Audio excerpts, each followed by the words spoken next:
It starts with a glitch. One random Tuesday, televisions across the globe turn to static. Phone screens flash strange, flickering icons. And then, in perfect synchronization, every single human receives the same message. Simple, haunting, and impossible to ignore. You are loved. You are cared for. You are ours. No explanation, no source.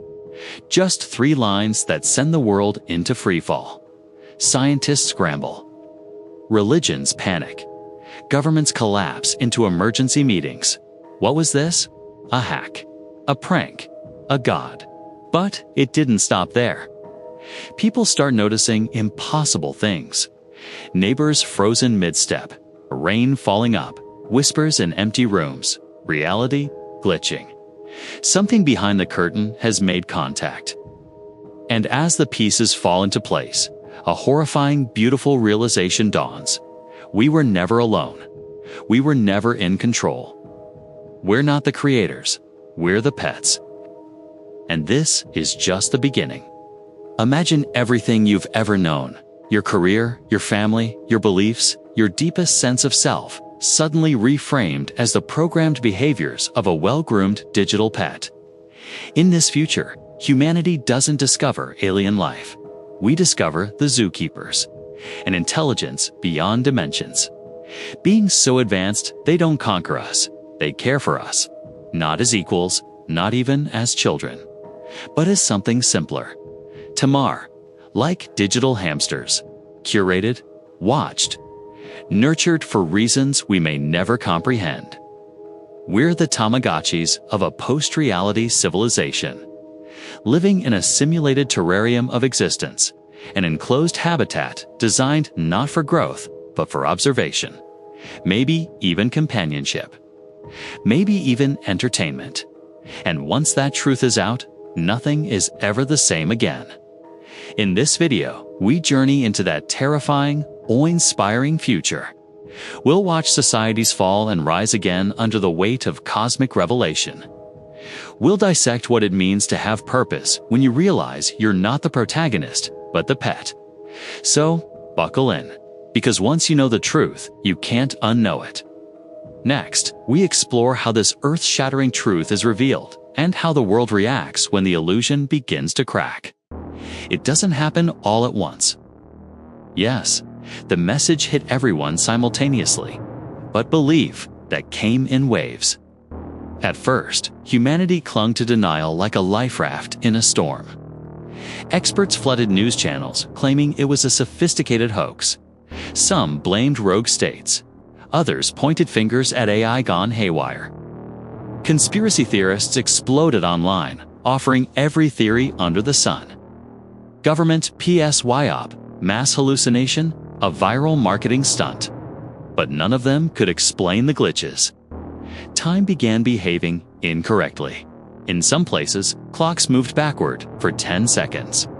A man in Tokyo claimed he walked through his kitchen and found his dead dog sitting, alive and panting, exactly where his food bowl used to be. Surveillance footage verified it until the video corrupted in front of live news anchors. In Brazil, a priest performing mass saw the crucifix above him melt like wax, reform into a child's toy, and then glitch back into wood. Thousands saw it on live stream. Scientists couldn't explain it. No one could. And then it escalated. Billboards began auto-displaying strange emoticons, smiley faces, hearts, pixelated pets. Satellites caught glimpses of a vast structure, only visible for a moment, hanging just outside Earth's atmosphere before it shimmered out of existence like a mirage. It was shaped like a cube, not a spaceship, a terrarium. Then came the dreams. People around the world reported eerily similar experiences, waking visions of tall, featureless beings sitting before immense screens, tapping glowing glyphs as miniature Earths floated in glassy spheres. Some claimed they could feel the presence of their caretakers, watching with deep affection or idle boredom.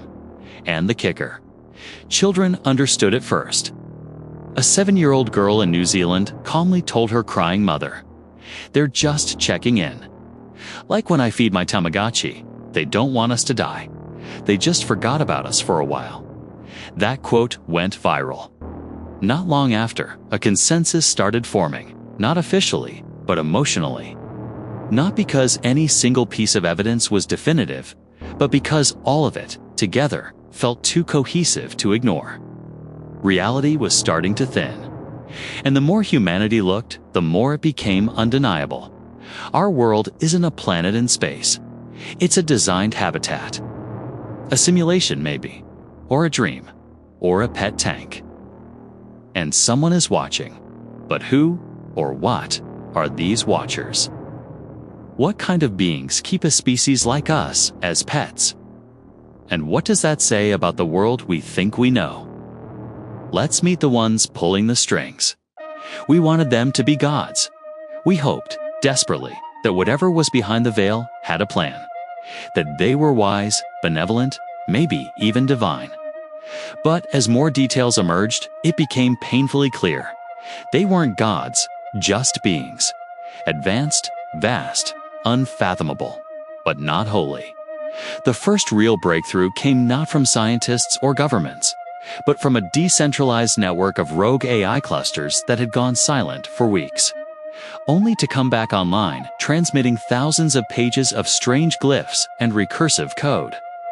Decoded, the message simply read, "Observer status acknowledged." Specimens remain with an acceptable behavioral variance. Enclosure stable. No enrichment required at this time. Humanity was stunned.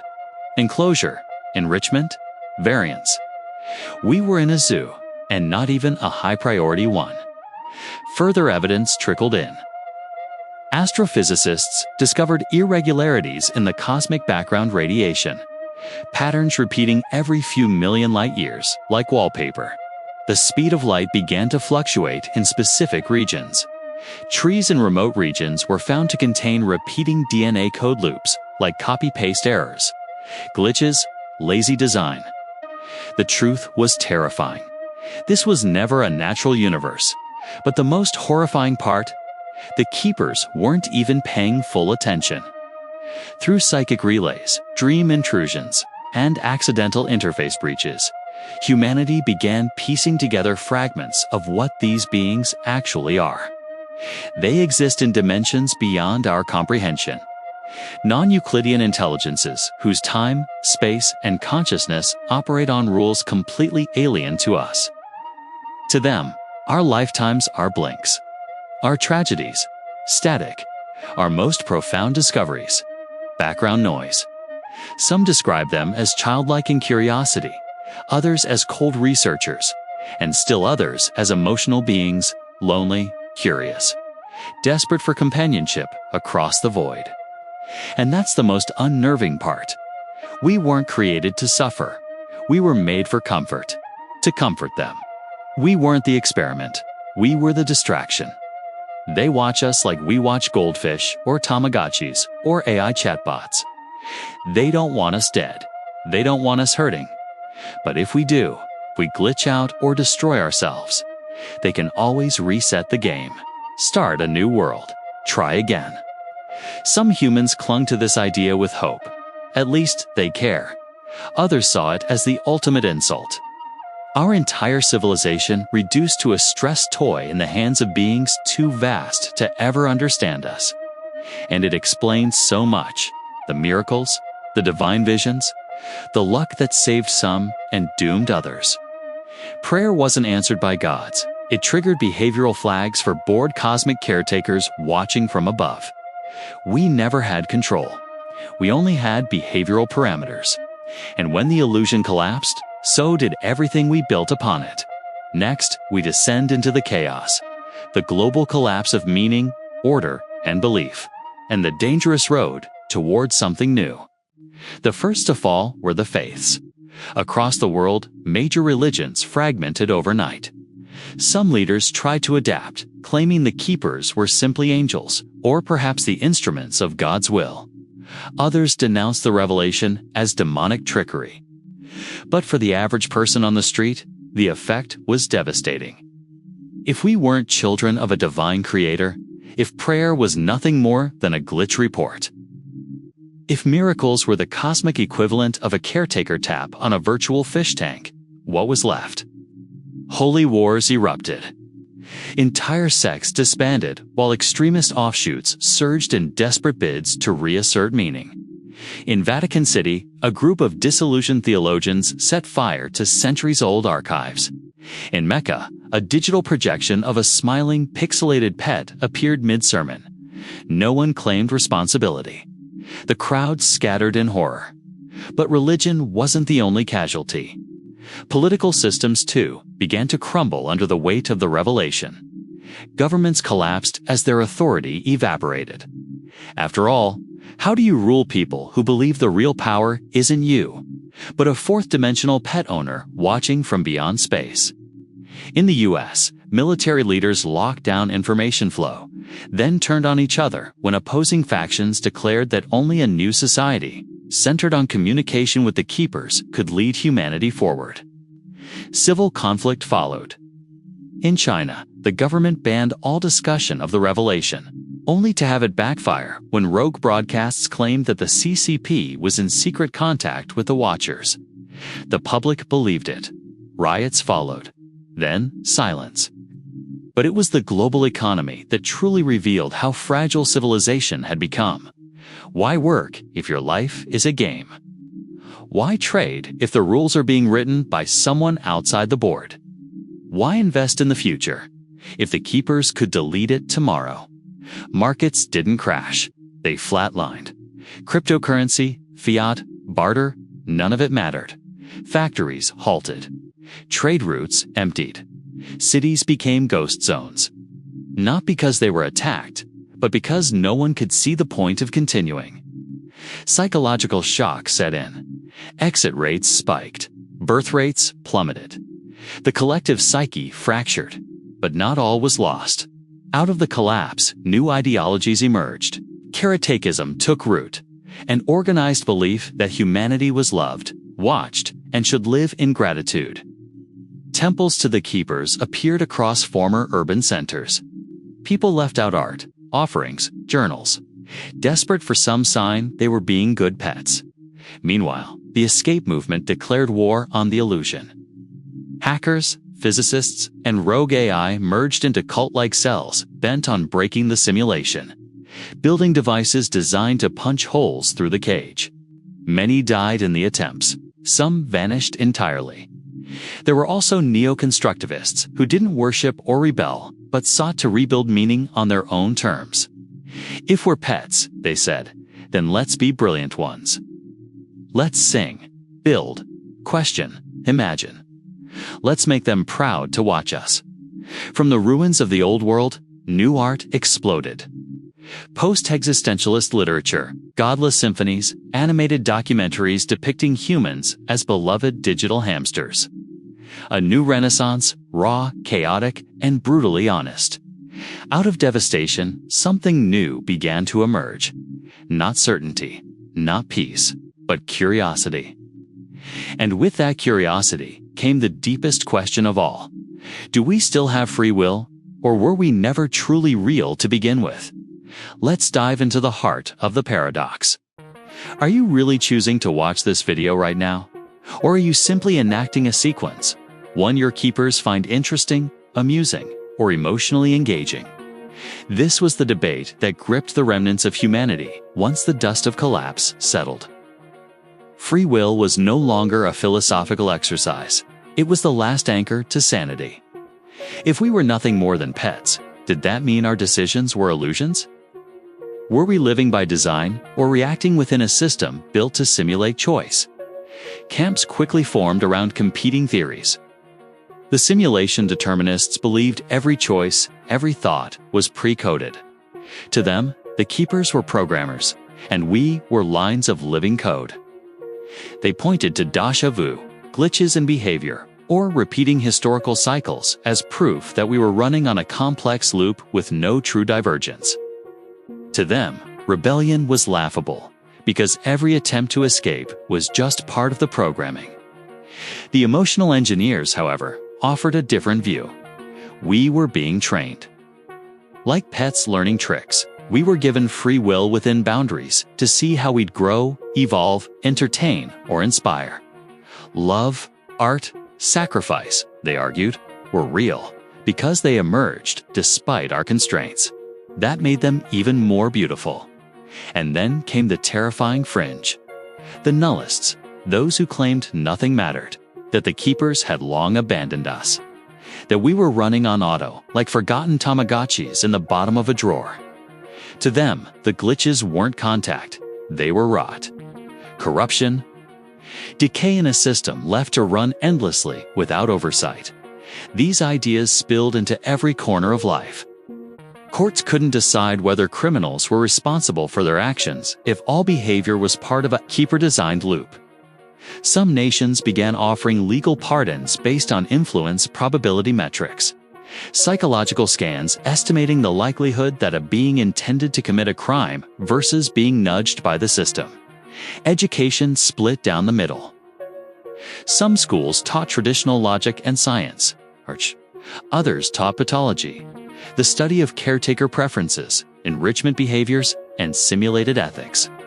Children began asking questions like, if I'm nice to others, do the keepers give me points?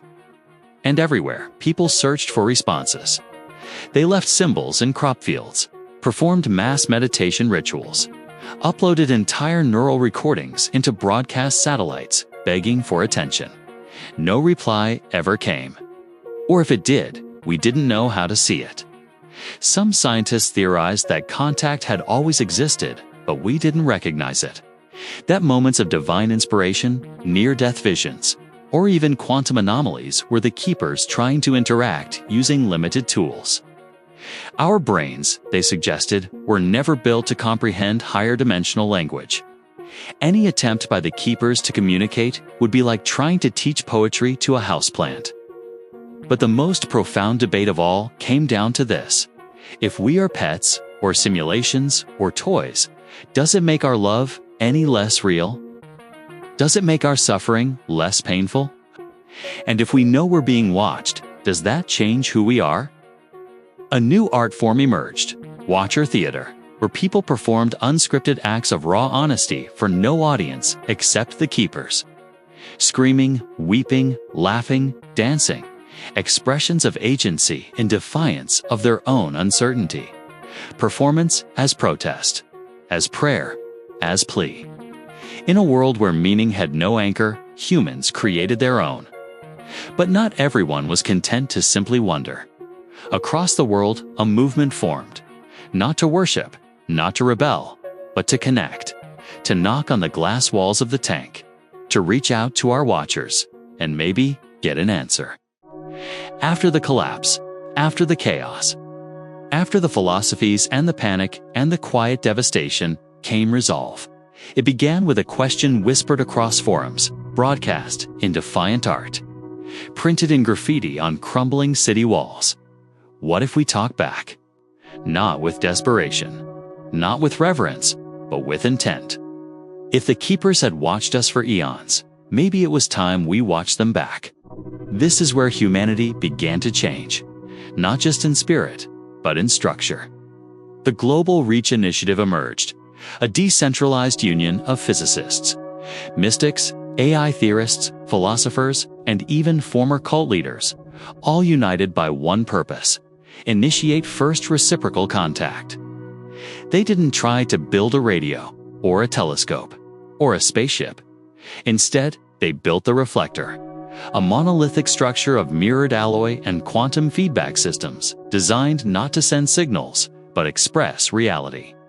Flashes of human thought, art, music, violence, kindness, random chaos, all beamed as pulses of conscious data into known simulation weak points, particle anomalies, dream events, déjà vu triggers.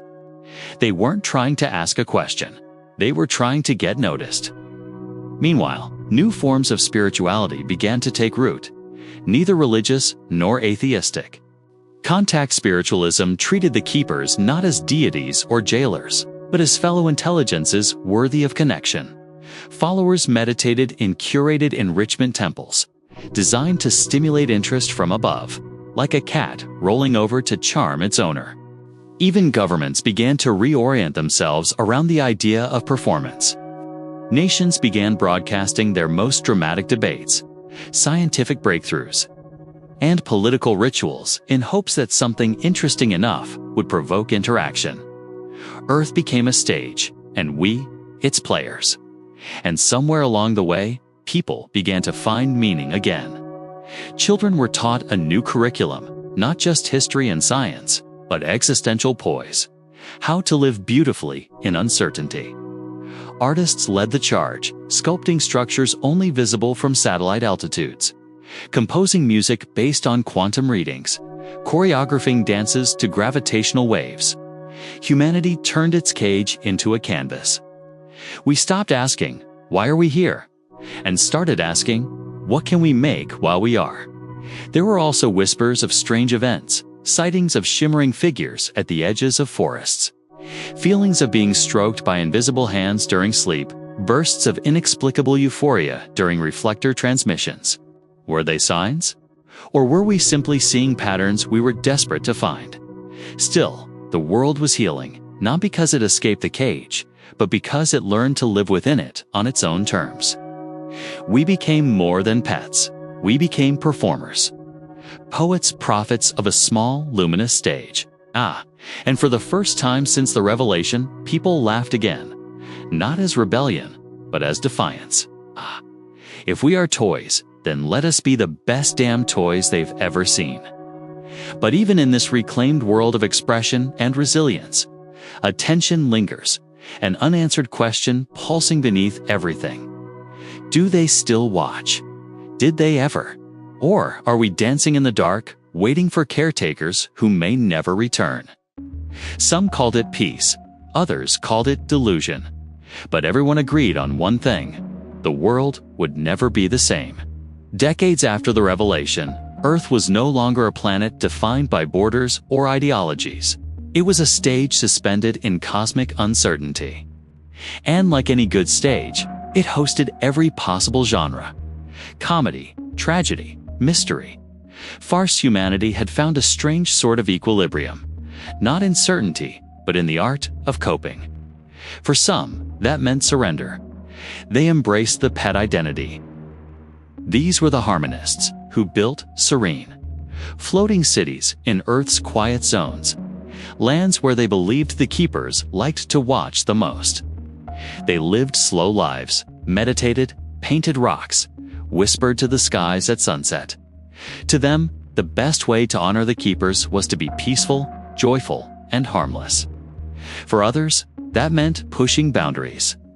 The signalists kept building bigger reflectors, now tuned to deeper and stranger frequencies, trying to tap into what they called dimensional bleed, where thoughts might leak into higher realities. They didn't want peace, they wanted response. They saw silence as the ultimate insult, a dare. But most lived in the middle, not sure what to believe, but no longer paralyzed by it. Cities rebuilt with intentional design, architecture made to be seen from above, roads shaped like fractals, parks that bloomed into Mandelbrot patterns in spring, homes painted in radiant colors that changed based on family mood metrics, beamed upward in infrared, just in case anyone or anything was still watching. Relationships evolved, too. People treated each other with a strange tenderness, as if everyone else might be an actor cast by the keepers to test them. It became common to ask, in jest, "Are you one of them?" before offering a hand, a smile, or a favor. But under the humor was a deep transformation.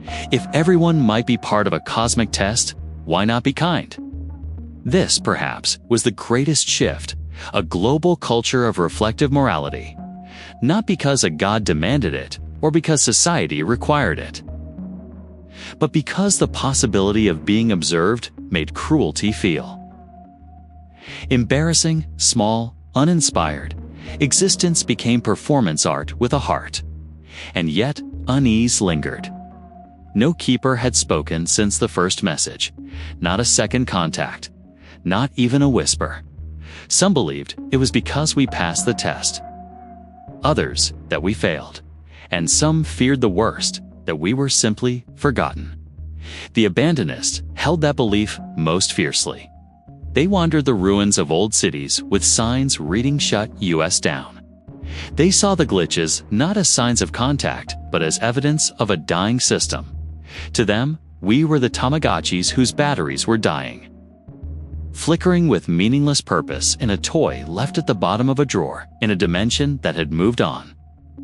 But despite it all, life went on. Humans danced. They sang, they fought, they dreamed. And sometimes, in quiet moments, people would look up at the stars, smile faintly, and say, "I hope they're still watching," not because they needed it, but because they wanted it. In the end, the question wasn't whether we were pets, toys, or players in a cosmic game. The question was something much more human. What do we become when we finally realize we're not alone, and never were? In a world where the cage is invisible and the zookeeper silent, humanity stands on a strange edge, neither free nor entirely controlled, neither forgotten nor truly seen. But maybe that's the point. Maybe the revelation wasn't meant to be a verdict, but an invitation to reflect, to reinvent, to become. Because even if we are pets in a cosmic enclosure, watched, nudged, entertained, the question that truly defines us isn't why we were made, but what we choose to do now that we know.